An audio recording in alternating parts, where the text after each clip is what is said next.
Picture this. You walk into your bank to ask a simple question about your account. You wait in line. You get a teller who's clearly had a long day. They answer your question in about 30 seconds and send you on your way. Totally normal experience, right? Now picture someone else walking into that same bank. Same lobby, same logo on the door. But instead of a line, someone's already waiting for them by name. They're walked straight into a private office. Coffee gets offered. And the conversation lasts an hour, not 30 seconds. Same bank, same day, completely different experience. It's not the building and it's not luck. It's a line most people never even notice they're standing on the wrong side of. And you're probably thinking, okay, obviously rich people get treated better. But here's what most people don't realize. It's not just better. It's a completely different system, with different rules, different products, and different rates that most people never even know exists. My name is Jack. If you've ever wondered what actually changes as your money grows, make sure to hit the subscribe button and give this video a thumbs up. Let's start with the uncomfortable truth. Banks aren't really one business. There are several different businesses wearing the same logo, and which one you deal with depends entirely on your balance. Let's walk through what actually changes at each level. Level 1, $0 to $1,000. At this level, you're basically a liability on paper. The bank makes almost nothing from you, and in some cases loses money maintaining your account. This is where you'll find the highest fees relative to your balance. Overdraft charges, minimum balance fees, ATM fees if you're not careful. Customer service is whoever picks up the phone. There's no relationship. You're a transaction, not a person. Level 2, $10,000 to $50,000. Here's where something interesting happens. You stop being purely a cost and start being slightly profitable. Fees often get waived if you maintain the balance. You might get access to a slightly better savings rate, but you're still mostly self-service. No one is calling to check in on you. Level 3, $100,000 to $500,000. This is the tier most people don't realize exists. Once you cross into this range, many banks quietly move you into what's called a preferred or premier tier. Now here's what most people don't realize.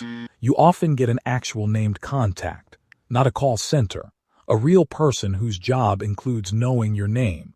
Loan approvals move faster, fees basically disappear, and you start getting invited to things, seminars, events, sometimes even small perks like waived fees on wire transfers. Level 4, $1 million to $5 million. This is where private banking begins. And private banking isn't just a nicer version of a checking account. It's an entirely different department with its own building floor in some cases. You get a dedicated relationship manager, access to investment products regular customers never see, and lending terms built specifically around your situation instead of a generic formula. Interest rates on loans quietly become negotiable. Level 5, $10 million to $25 million and beyond. At this level, you're not really a customer anymore. You're basically a business partner. Banks compete for your account. They'll fly people out to meet you. Your relationship manager isn't managing an account.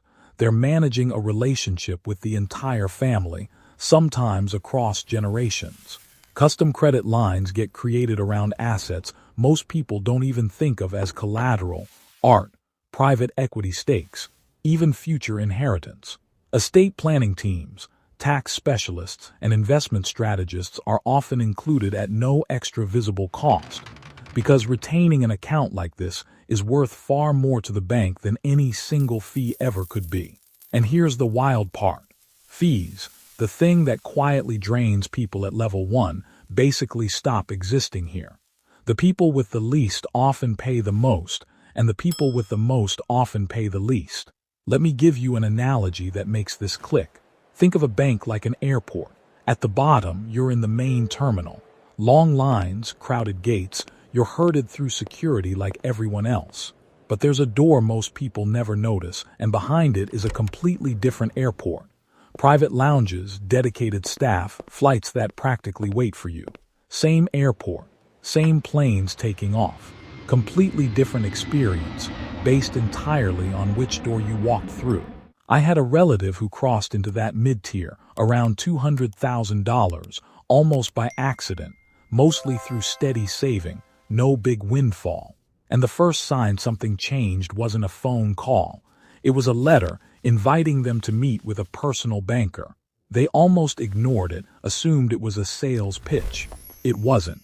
It was an actual door opening, one they didn't know existed until their balance quietly crossed a line. A year later, that same relative got a call about a lending product they'd never heard of, one that used their investment account as collateral instead of requiring a traditional down payment. Nobody at the 0 to 1,000 tier ever gets that call, not because they don't qualify in theory, but because nobody at the bank is incentivized to reach out and tell them it exists. Now you might be thinking, okay, Jack, but this doesn't apply to me. I'm never getting anywhere near $25 million. Fair. But here's why this actually matters at every level. Once you know these tiers exist, you can ask for things most people never think to ask for. Fee waivers, better rates, a named contact instead of a call center. Banks rarely offer these upgrades proactively. They wait for you to ask, or to cross an invisible threshold they never announce. Even someone sitting at $5,000 can call and ask for a fee waived, and often get it, simply because they asked. The tiers aren't just about how much money you have. They're about how much you know to ask for. So let's recap the tiers. At 0 to 1,000, you're a cost center paying the highest fees. At 10 to 50,000, fees start disappearing but service stays generic.